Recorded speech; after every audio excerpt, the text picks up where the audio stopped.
Boa tarde a todas e todos. Estamos hoje neste ponto de encontro para abordar a questão do risco sísmico da cidade de Lisboa. O orador é o Dr. Manuel João Ribeiro.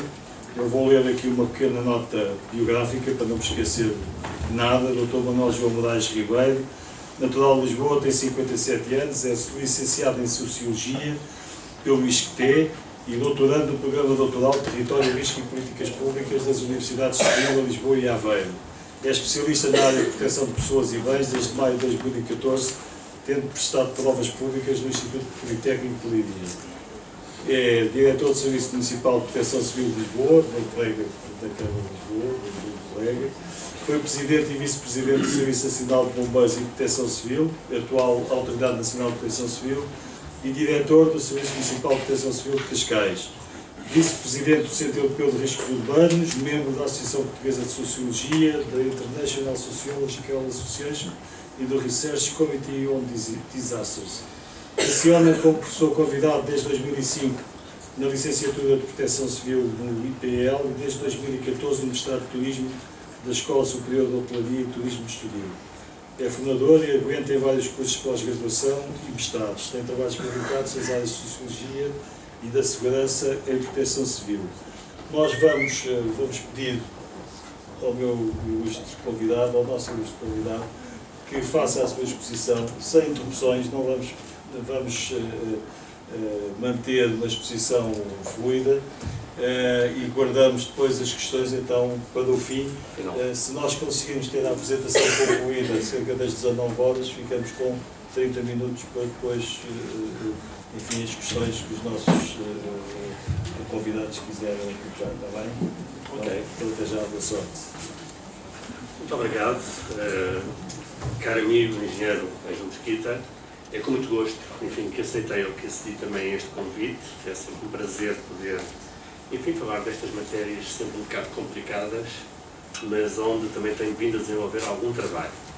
Tenho aqui uma pequena apresentação. Isto falar do risco sísmico envolve sempre um conjunto de circunstâncias. Eu, na altura que me propus, enfim, aceitar este projeto, esta apresentação, pensei estruturá-lo em três grandes componentes.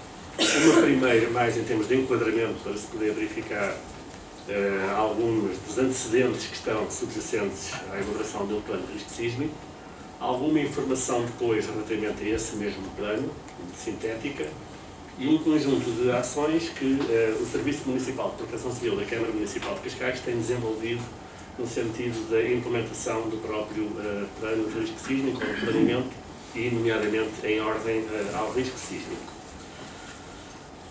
Durante a discussão poderemos, enfim, conversar de alguns aspectos que eventualmente não estejam consagrados aqui nesta apresentação. Agora isto servirá, enfim, como um guião para podermos perceber exatamente a problemática que está inerente a este risco sísmico.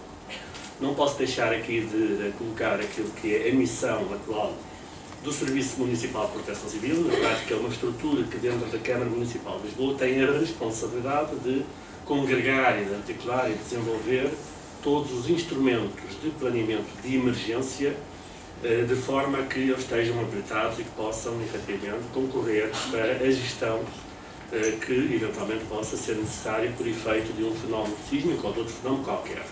Podem ver, é a Política Municipal de Proteção Civil, na proteção e socorro das populações, bens e ambiente no Concelho de Lisboa. Dizer também que, a este propósito, o ano que findou, 2015, foi um ano, enfim, evocativo do célebre terremoto de 1755, dos 260 anos, onde houve um conjunto de eventos que foram realizados. Termina hoje, curiosamente, aquilo que é, ou que foi, uma exposição que esteve patente ainda durante os meses de novembro e dezembro, e depois prolongou-se para janeiro, fevereiro, e termina, portanto, hoje, dia 1, uma exposição que teve patente, como eu dizia, no Museu da Cidade, alusiva também às questões do risco sísmico e, nomeadamente, ao terremoto de 1755.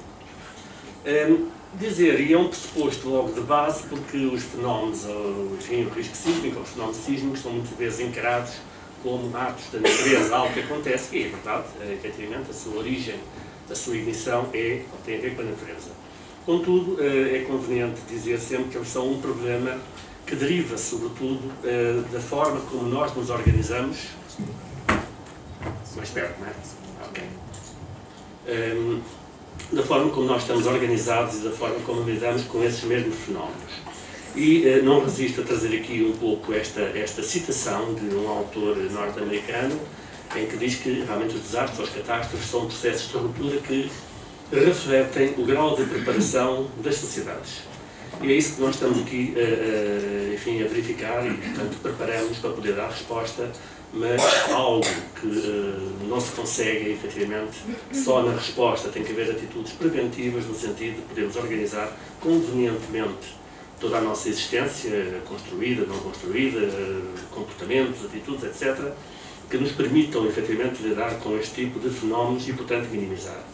Não querendo ir muito mais longe, mas reparem que se podia ter trazido essa informação aqui, quando nós ouvimos falar, por exemplo, naquilo que foi o sismo do Japão, que teve um conjunto de consequências, se compararmos com o sismo que aconteceu no Haiti, sabemos que, curiosamente, a magnitude do sismo do Haiti foi muito inferior à do Japão. No entanto, as consequências que teve na sociedade haitiana foi completamente diferente. Isto deriva, portanto, da organização das sociedades, que é realmente um fator fundamental a ter sempre em conta. O terremoto de 1755 é, efetivamente, enfim, a matriz fundamental que nos acompanha, continua a acompanhar, que nos caracteriza também, e é através dele que, não raras vezes, nós desenvolvemos um conjunto de trabalhos sabendo, como alguém dizia, que cada dia, um dia a menos para o próximo terremoto. E, portanto, nesse sentido, o terremoto de 1755, de facto, é um referencial enorme, enfim, na história da humanidade, na história da ciência, da tecnologia, etc. Aquilo que foi considerado como o primeiro desastre da era moderna, de facto, há um antes e há um depois. E esse após o terremoto de 1755 veio marcar, fundamentalmente, todo o desenvolvimento científico e técnico da organização das próprias sociedades e, portanto, ainda hoje é um referencial fundamental, como dizia. Sabemos aquela célebre frase do Marquês de Pombal, cuidar dos vivos e entrar dos mortos, enfim, se calhar, não querendo atrever, evidentemente, a tanto, mas o Marquês de Pombal seria, ou foi, um grande responsável da proteção civil na altura, que soube lidar, efetivamente, com um conjunto de circunstâncias em termos da recuperação da cidade, fazendo, enfim, tomando um conjunto de medidas que ainda hoje, ou que hoje, nós assumimos como medidas de prevenção, como medidas de preparação, como medidas de planeamento e, sobretudo, como medidas de recuperação. A marcha nunca mais foi a mesma, como sabe, houve uma evolução e houve, efetivamente, uma reconstrução baseada num conjunto de pressupostos em ordem a poder alterar aquilo que eram as características, daí a catástrofe ser realmente um fenómeno social. O pressuposto é que, mais do que, como dizia o próprio Charles Richter, não são os terremotos que matam, são os edifícios. E, portanto, a alteração do urbanismo é fundamental para poder lidar com essas situações. Bom, alguns dados só, enfim, em termos de apresentação muito rápida, muito sintética daquilo que foi o terremoto de 1755, com alguma informação que foi sendo compilada por vários estudos, ver as áreas que foram mais afetadas em termos de zonas de maior intensidade, ou seja, onde foram mais sentidos os efeitos do próprio terremoto. A Baixa é inquestionavelmente, mas todas as outras áreas também adjacentes, toda a cidade, mas enfim, como se sabe também a cidade tinha uma outra ocupação na altura que efetivamente não terá hoje. O terremoto efetivamente tem uma característica, embora tenha uma característica universal, de facto sentiu-se predominantemente, não é à toa que ele tem essa designação de terremoto de Lisboa e não de outro qualquer. Alguns dados que também, enfim, têm sido recenseados, embora estes sejam dados, enfim, que podem ter algumas diferenças, porque depende um pouco dos autores, depende de algumas compilações que foram feitas. Os danos não edificados a 7 mil edifícios, de um total estimado de cerca de 20 mil, quando pensamos que hoje podemos ter na ordem quase dos 60, 57 mil edifícios na cidade, portanto há aqui realmente uma diferença significativa. Há alguns edifícios que foram também destruídos, de igrejas, mosteiros, conventos, etc., palácios, por aí fora, enfim, ficam na memória e ficaram no registro deste evento. Em termos de danos humanos, também há algumas estimativas, embora não se saiba exatamente enfim, a forma correta. Os registros foram pelo cá posteriori, com base num inquérito lançado pelo Marquês de Pombal, que, através das paróquias, procurou também saber exatamente, enfim, alguma informação sobre os danos que tinham sido causados e que há registros interessantíssimos desse recenseamento ou desse levantamento. O número de mortos, o incêndio, o tsunami, enfim, que também foi, enfim, como alguém já referiu, considerado uma espécie de desastre perfeito. Para além de terra a abanar, tivemos a questão do incêndio, tivemos a questão da água, 3 componentes fundamentais, enfim, no nosso imaginário que, enfim, abalaram a cidade de Lisboa. A questão é sempre esta, de facto, a pergunta certa não é o que é uma catástrofe, mas sim o que é que torna as pessoas e os lugares vulneráveis ou resilientes. A resiliência aqui, evidentemente, com uma capacidade de poder lidar com estes fenómenos, enfim, podendo ser abanado, mas não cair. Portanto, como é que estes eventos podem, efetivamente, constituir-se em perigos, em ameaças à nossa própria segurança, à nossa própria existência, ao nosso próprio funcionamento.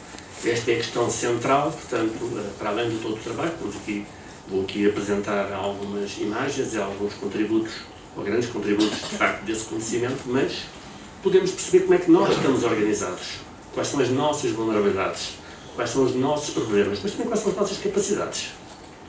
E, para isso, de facto, aqui um pequeno diagrama, não querendo entrar aqui em questões demasiadamente científicas e técnicas, mas parece-me realmente aqui uma síntese interessante daquilo que poderemos ver da importância de analisar tudo isto através de um primeiro momento desta análise da perigosidade, do impacto, enfim, construir um cenário do que se passa, fazer a análise do próprio sistema urbano, como é que ele funciona, quais são as suas componentes, em termos das indústrias, dos serviços, da habitação, etc. Os elementos expostos, vamos ver aqui algumas imagens, os pontos fracos e defesas, os elementos de vulnerabilidade, mas também, como eu disse, a tal resiliência, a tal capacidade, as tais forças que nós temos, evidentemente, é preciso contar com elas para poder dar a resposta àquilo que é essencial. Isto tudo distribuído em 5 grandes componentes, como podem ver cá no final deste diagrama. Do ponto de vista físico, do ponto de vista humano, funcional, económico e também social. Tudo isto dá-nos aqui uma informação em termos de capacidade ou incapacidade, depende, é uma questão agora, de fazermos esse diagnóstico para poder perceber onde é que as coisas eventualmente poderão ou não falhar. Poderia ser um pouco mais pormenorizado, mas de facto, em termos daquilo que é uma estrutura, em termos de informação, nós damos estes 4 grandes passos. Nós estamos aqui a entrar já com a própria, enfim, com o próprio socorro, ficamos depois de gestão de emergência, embora ela incorpore o socorro, e poder pensar nestes 4 elementos desta forma. O perigo, a perigosidade, é estudar o fenómeno. Quais são os componentes desse fenómeno, as tais componentes naturais que estão na origem de algo que pode acontecer. É a localização, são as falhas, enfim, há um conjunto de elementos. Se depois tiverem perguntas para isso, eu não sei responder, mas está aqui a professora Paula Teves Costa, que de certeza estará habilitada a responder a essas questões, enfim, dado ser a sua área primordial de formação e de ensino.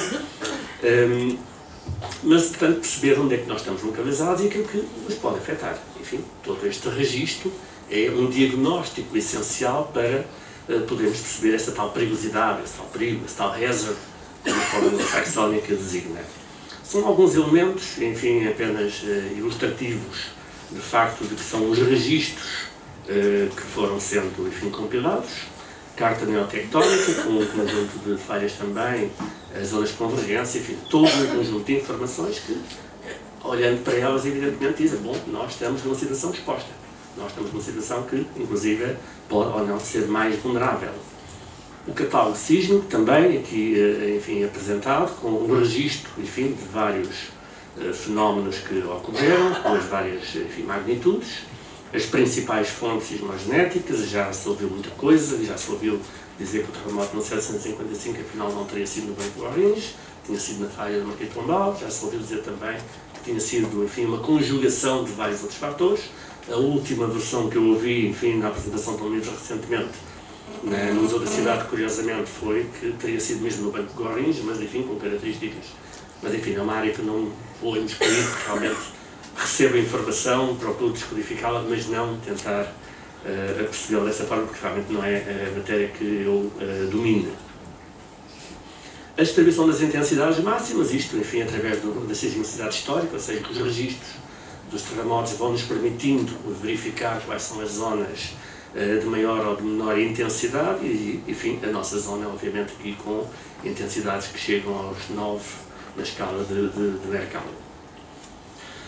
E depois, enfim, as consequências que isto pode ter também não deixa de ser o perigo, os tsunamis, célebre imagem do Japão e algumas, enfim, representações também do próprio tsunami que afetou Lisboa. Passando para os elementos expostos, temos a nossa cidade, temos a nossa região, na prática, a cidade de Lisboa, e isso é evidente que, de facto, é uma zona que está exposta a este tipo de fenómenos. São também algumas imagens que todos nós conhecemos, percebendo efetivamente que há um conjunto de edificados que, de facto, enfim, serão afetados numa circunstância sísmica, a resistência poderá ser medida e depois também as pessoas, como é evidente. Pessoas, o funcionamento, os eventos, tudo isto são um conjunto de circunstâncias que, sendo elementos expostos, podem e traduzem-se em vulnerabilidade, vulnerabilidade a vários níveis, vulnerabilidade imediata, mas também que pode afetar a própria resposta de emergência, se pensarmos, obviamente, nas circunstâncias em termos da deslocação dos meios de socorro e algumas das questões fundamentais destas vulnerabilidades, que é um trabalho que temos que fazer exatamente para percebermos. Em termos da proteção civil, deixem-me fazer este parênteses muito rapidamente, de facto a matriz fundamental, ao fazermos estes planos de emergência, é detectar as vulnerabilidades e ter realmente resposta para poder ultrapassar, ou pelo menos minimizar ou reduzir essas mesmas vulnerabilidades. O risco, como vimos, é, enfim, de uma forma muito sintética, muito simplista, a conjugação entre dois vetores, o tal perigo, o tal fenómeno e a tal vulnerabilidade.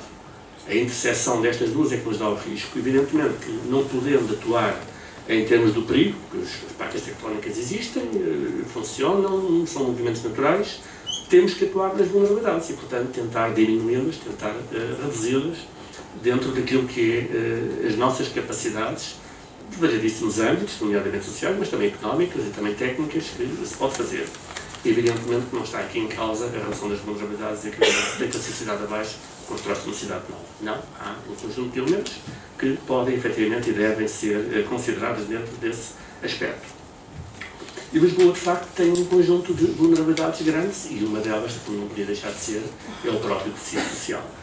O índice de envelhecimento é sabido, todos os relatórios, todos os estudos nos dizem isso, que as populações, enfim, com maior idade são populações de mais vulnerabilidade do que outras. E, portanto, há alguns índices de envelhecimento que são importantes ter em consideração, porque a resposta que é dada por as próprias pessoas, enfim, já não será tão capacitante como noutro tipo de circunstâncias e, portanto, exige respostas institucionais de uma outra forma. Apenas alguns dados para se poder perceber que a cidade tem evoluído, uma cidade é um corpo dinâmico, aquilo que foi a perca de alguns habitantes, enfim, alguma recuperação que se vai sentindo também, um quarto da população com mais de 65 anos, a relação, enfim, a proporção entre crianças, jovens e idosos, de facto, aqui com algumas características, enfim, que são o que são. E temos aqui valores, às vezes, a 260 idosos por 100 crianças, que é a inversão completa daquilo que é a nossa pirâmide, ou que deveria ser a pirâmide etária em termos da nossa sustentabilidade, não só a este nível, como também, como nós sabemos, em termos da segurança social, que é muito importante para quem começa a caminhar para alguma idade e que gostava de ter aqui alguma garantia de poder receber depois as suas reformas para aí fora.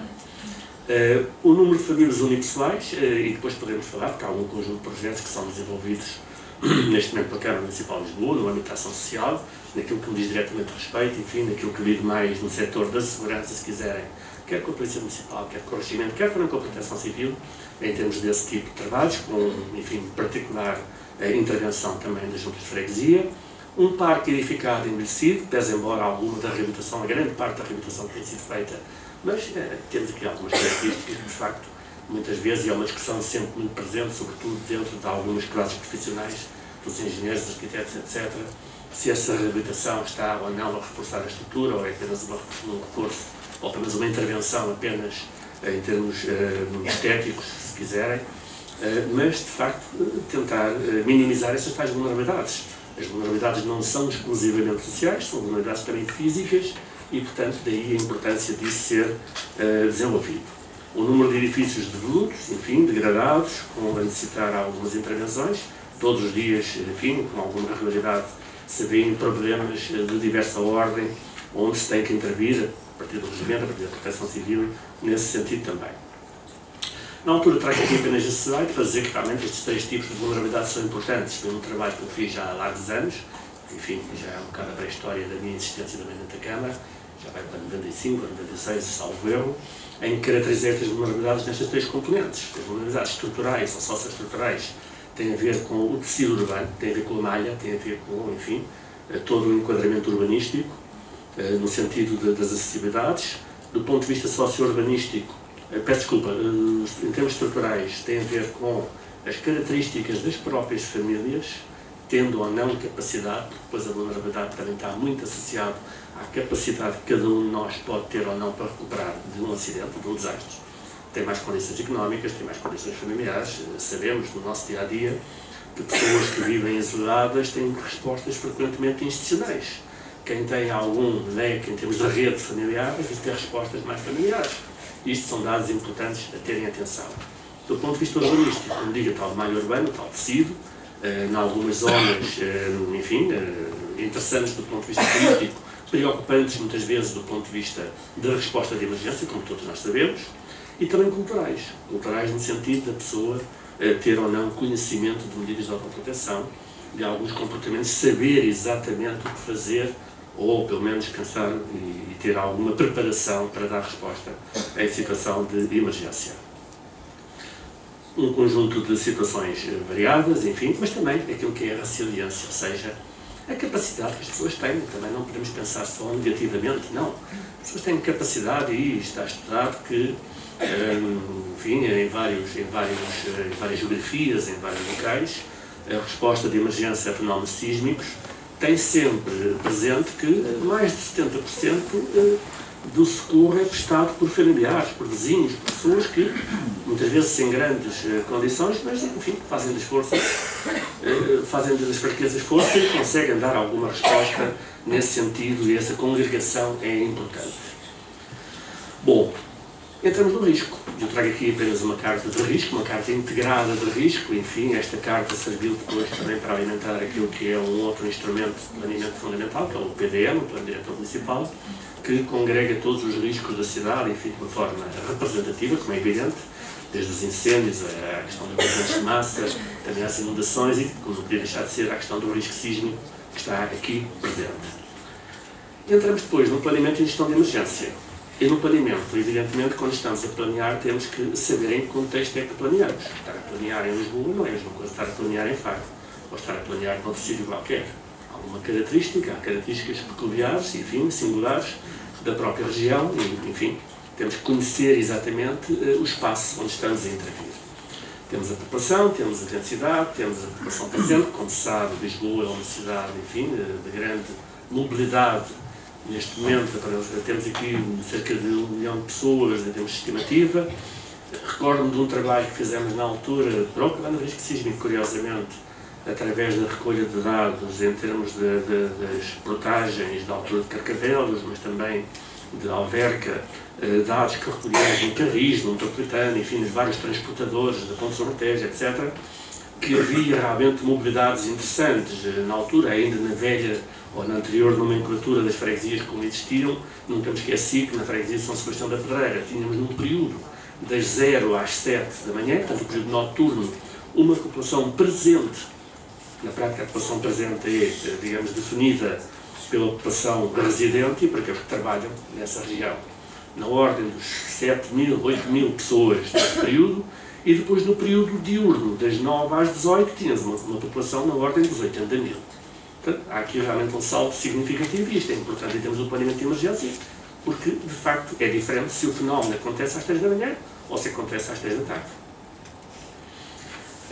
Dentro desse planeamento, de facto, o nosso trabalho procura ser uma identificação, uma análise, enfim, dos riscos que impendem sobre a cidade, variedíssimos riscos.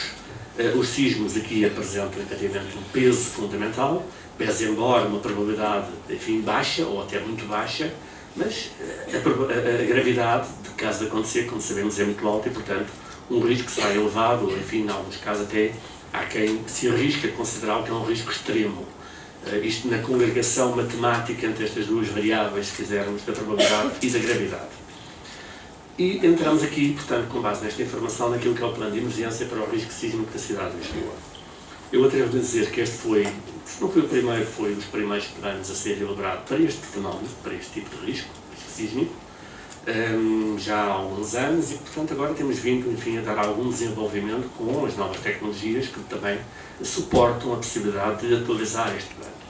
É sempre importante dizer também que um plano nunca deve ser um instrumento, enfim, que não deixe de ser dinâmico. Porque aquilo que acontece hoje, amanhã já se transformou. Os riscos, as vulnerabilidades, etc., alteram-se e, portanto, temos que adaptar isto. As pessoas, enfim, movimentam-se, saem, entram, há aqui um conjunto de fatores que é necessário ter sempre em atenção. E foi dentro dessa forma que se construiu um simulador de danos sísmicos. Um simulador, na prática, enfim, em vez de estarmos a fazer as contas à mão, como ainda comecei a fazer algumas, na altura, por exemplo, no estudo da população presente por zonas e períodos de dia, era realmente dessa forma, mas já há a possibilidade de usar algumas tecnologias que nos permitem ter aqui um conjunto de plataformas, enfim, de apoio, em que temos variáveis de entrada, de input, aquilo, enfim, mastiga-se lá por dentro, através de um conjunto de procedimentos, e depois temos as variáveis de saída ou de output.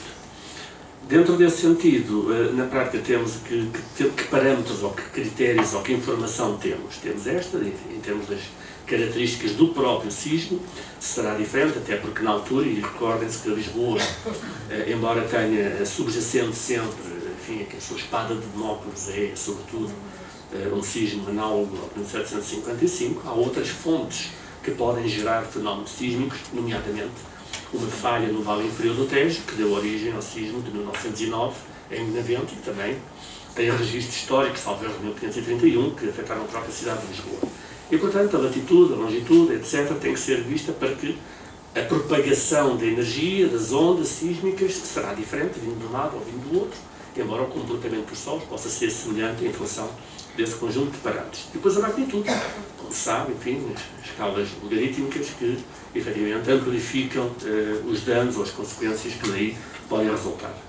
Depois, os danos materiais, a tal questão física, se quisermos, dos edifícios, tentar perceber os edifícios, as infraestruturas que são essenciais para o funcionamento da cidade e que se vê sempre quando há algum acontecimento deste pelo mundo inteiro, que de facto ficam hipotecados, ficam danificados, portanto condicionam todo o funcionamento da própria cidade, e é este o problema, como disse há bocado, são os edifícios que matam, não são os terremotos. Portanto, conhecer um pouco as suas características em termos de funcionamento também. E os danos humanos.